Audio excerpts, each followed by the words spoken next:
Aujourd'hui, 4 octobre, l'Église fait mémoire de saint François d'Assise. Mais comme nous sommes dimanche, nous célébrons d'abord la résurrection du Christ. Mais peut-être que saint François peut nous aider aussi à entrer dans ces lectures, dans ce que le Seigneur nous demande de vivre. Lui, le pauvre d'Assise, qui a su si magnifiquement incarner l'Évangile, la bonne nouvelle du Christ, en la vivant de toute sa vie et en attirant tant de personnes aussi à sa suite.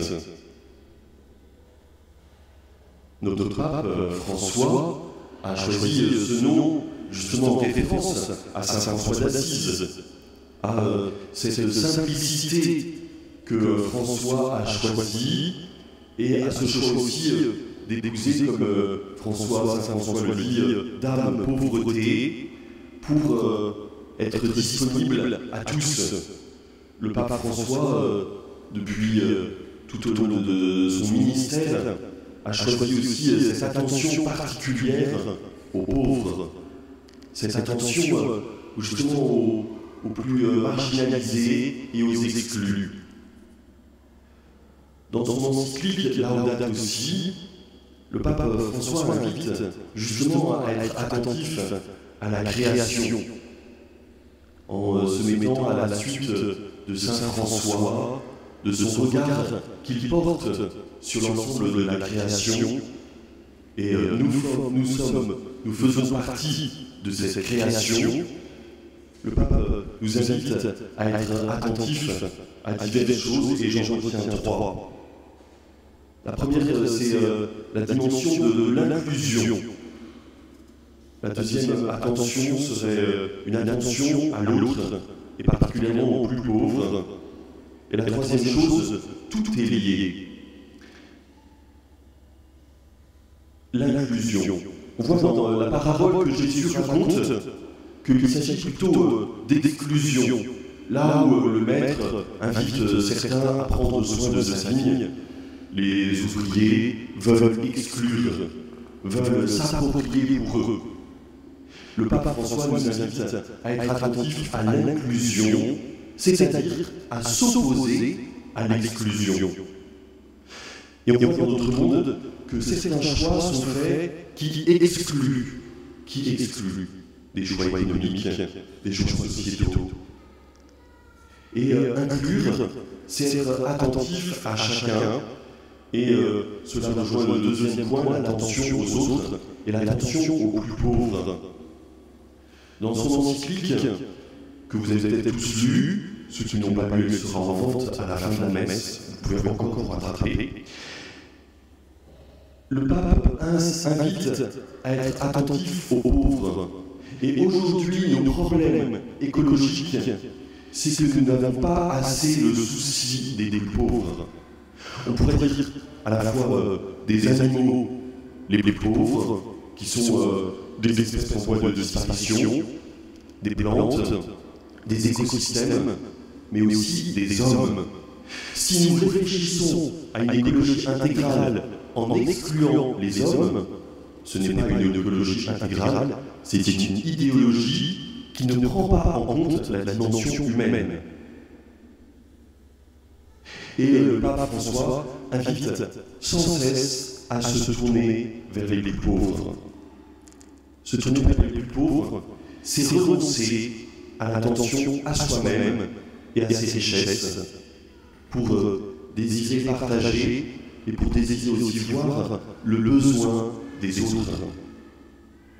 Et cela m'amène au troisième point, tout est lié. On voit dans la parabole que Jésus raconte, il y a la vigne, il y a les vignerons, il y a le maître, il y a ceux qui l'envoient, et puis il y a son fils. Dans la pensée du maître et dans la pensée de Dieu, tout est lié. Mais les vignerons veulent s'accaparer pour eux le fruit de la vigne. Alors, ils veulent être indépendants. Ils veulent se mettre à côté et pensent qu'ils vont alors profiter le maximum des choses. Mais en fait, en tuant le Fils, ils s'excluent eux-mêmes, et il y a sans doute alors un grand malheur, car la vigne ne leur appartient pas. Tout est lié. Dans la création, dans notre monde, tout est lié. Nous sommes reliés les uns aux autres. Et moi, aujourd'hui, une des difficultés de la pandémie que nous vivons, c'est que nous avons du mal à voir ce lien. Ou plutôt, on a comme l'impression qu'il faut s'isoler les uns et les autres. Mais ayons toujours le souci, même avec un masque et un peu de gel hydroalcoolique, d'être attentifs les uns aux autres, à ce lien qui nous unit, mais à ce lien que nous construisons et que nous choisissons. Nous ne sommes pas indépendants, nous sommes reliés les uns aux autres et reliés avec Dieu. La pierre rejetée des bâtisseurs est devenue la pierre d'angle. C'est là l'œuvre du Seigneur, la merveille devant nos yeux. Là où les hommes excluent, Dieu en fait une œuvre d'unité qui relie les uns et les autres. C'est le Christ que nous célébrons aujourd'hui, qui est celui qui n'exclut personne, qui vient se faire le plus petit et le plus pauvre parmi nous, parce qu'il est attentif à tous, et il nous essaye de nous relier les uns les autres et de nous relier avec Dieu. Avec Saint François, avec notre pape aussi, demandons de rentrer dans cet amour du Seigneur pour tout. Dieu aime tout. Dieu aime chacun. Cette écologie intégrale, c'est ce à quoi nous sommes appelés. Je vais terminer en redisant avec vous cette prière de Saint François d'Assise, qui se tourne vers la création ou qui s'associe à toute la création pour louer le Seigneur. Saint François d'Assise compose cette prière à la fin de sa vie. Il a du mal à voir, il ne peut plus contempler avec ses yeux la création, son corps souffre, mais il loue le Seigneur avec tout ce qu'il a connu et reconnu, et il sait que toute la création continue de louer le Seigneur. Alors peut-être que je vais lire cette prière, on peut penser à la beauté de la création, au souci de Dieu de tout relier, au souci de Dieu de n'exclure personne et de nous associer avec lui à son œuvre. Très haut, tout-puissant et bon Seigneur, à toi louange, gloire, honneur et toute bénédiction. À toi seul il convient au très haut, et nul homme n'est digne de te nommer. Loué sois-tu, mon Seigneur, avec toutes tes créatures, spécialement mes six frères soleils, par qui tu nous donnes le jour, la lumière. Il est beau, rayonnant d'une grande splendeur, et de toi, le Très-Haut, il nous offre le symbole. Loué sois-tu, mon Seigneur, pour sœur lune et les étoiles. Dans le ciel, tu les as formées claires, précieuses et belles. Loué sois-tu, mon Seigneur, pour frère vent, et pour l'air, et pour les nuages, et pour l'azur calme et tous les temps. Grâce à eux, tu maintiens en vie toutes les créatures.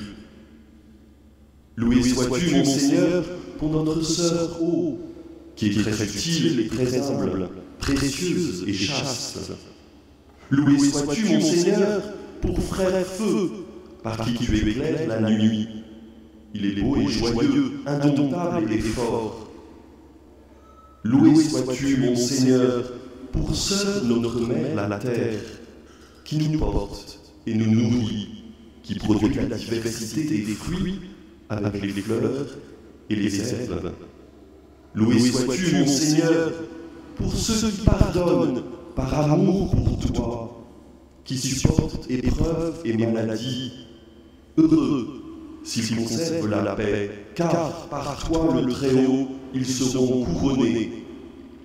Loué sois-tu, mon Seigneur, pour notre sœur, la mort corporelle, à qui nul homme vivant ne peut échapper.